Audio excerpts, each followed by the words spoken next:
and welcome to another weekly update. I hope you're doing well. So this one is going to be all about Copilot, just because that's what's in the news this week. And a lot of that comes from that announcement last week that we talked about.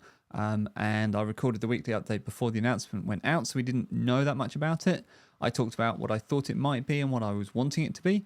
And a lot of that came true, although you wouldn't know it just from reading up on kind of articles. And actually most blogs and news things didn't cover this very well because it wasn't really in the announcement. So if you just looked at the announcement and the announcement materials, you might have missed some of this stuff. So I put out a blog post with what I think is actually much more interesting news than what was announced, because declarative copilots have gone GA.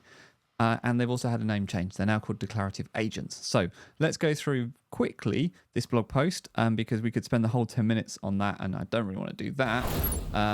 But here we go.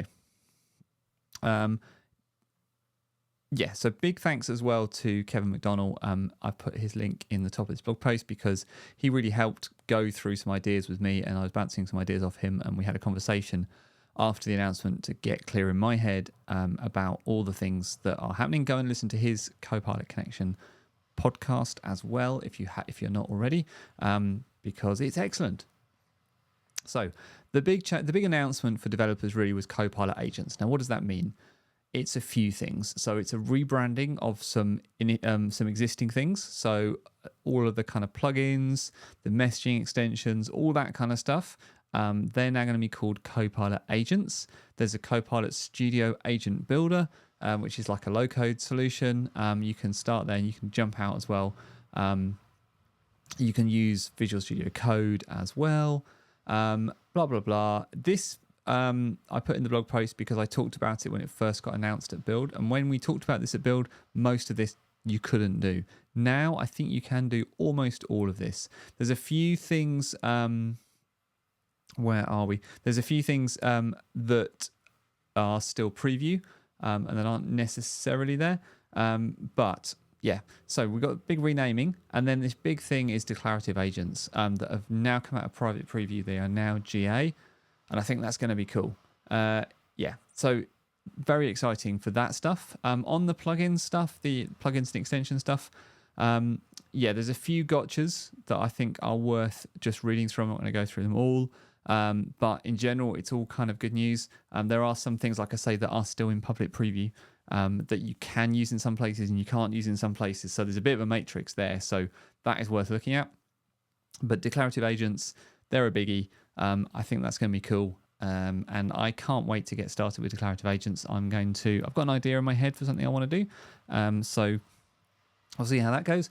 But yeah, keep an eye on this channel if I make it into a project, because I'll do all the source code and talk about it and how I built it and all that sort of stuff as well, because that's how we learn. All right, so that announcement last Monday signaled the kind of go for a couple of other different blogs.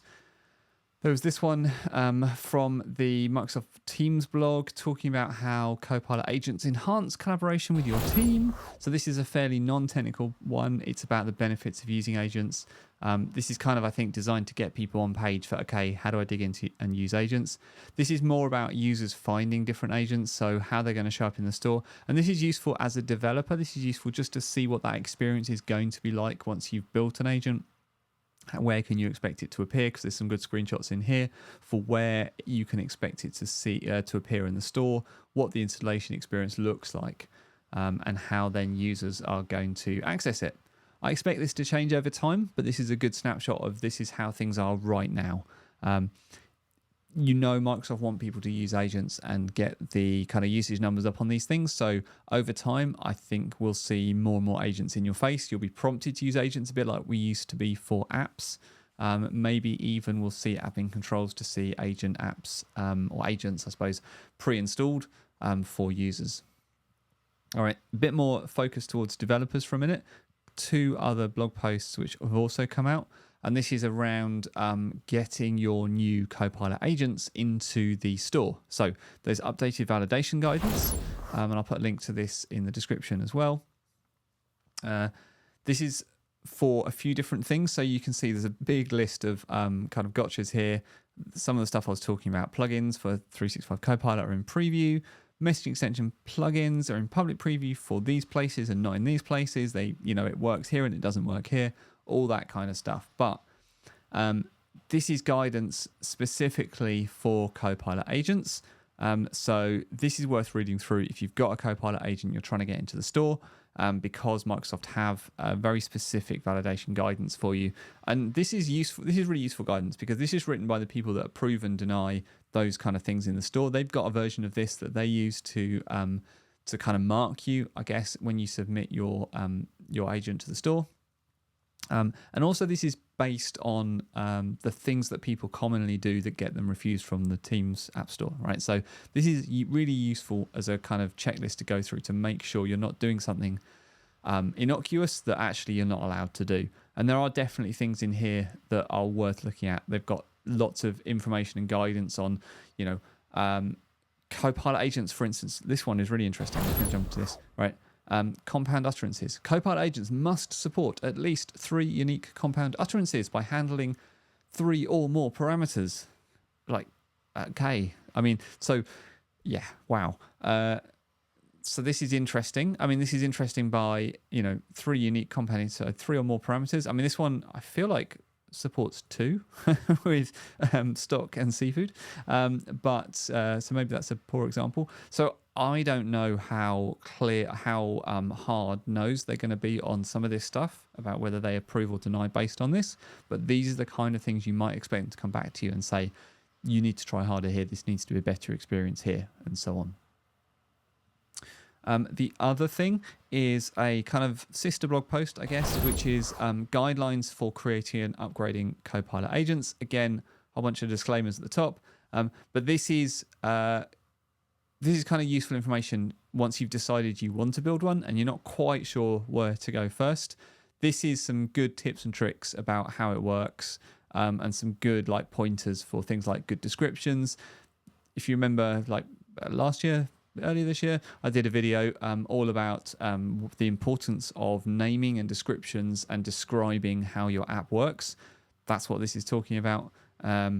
This is interesting. So it's important that your app says that it works with Microsoft 365 Copilot in the kind of overview, whereas they will fail it if it doesn't. So there's lots of very prescriptive advice in here. So absolutely it is worth reading through this and understanding it, because there's lots of things in there, including things that you might not think completely make sense, like common sense. So definitely read that stuff through. There's lots of ways you might get tripped up there.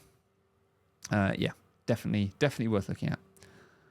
All right, we're almost done for the week with all our Copilot news. There's just one more personal thing I'd like to add.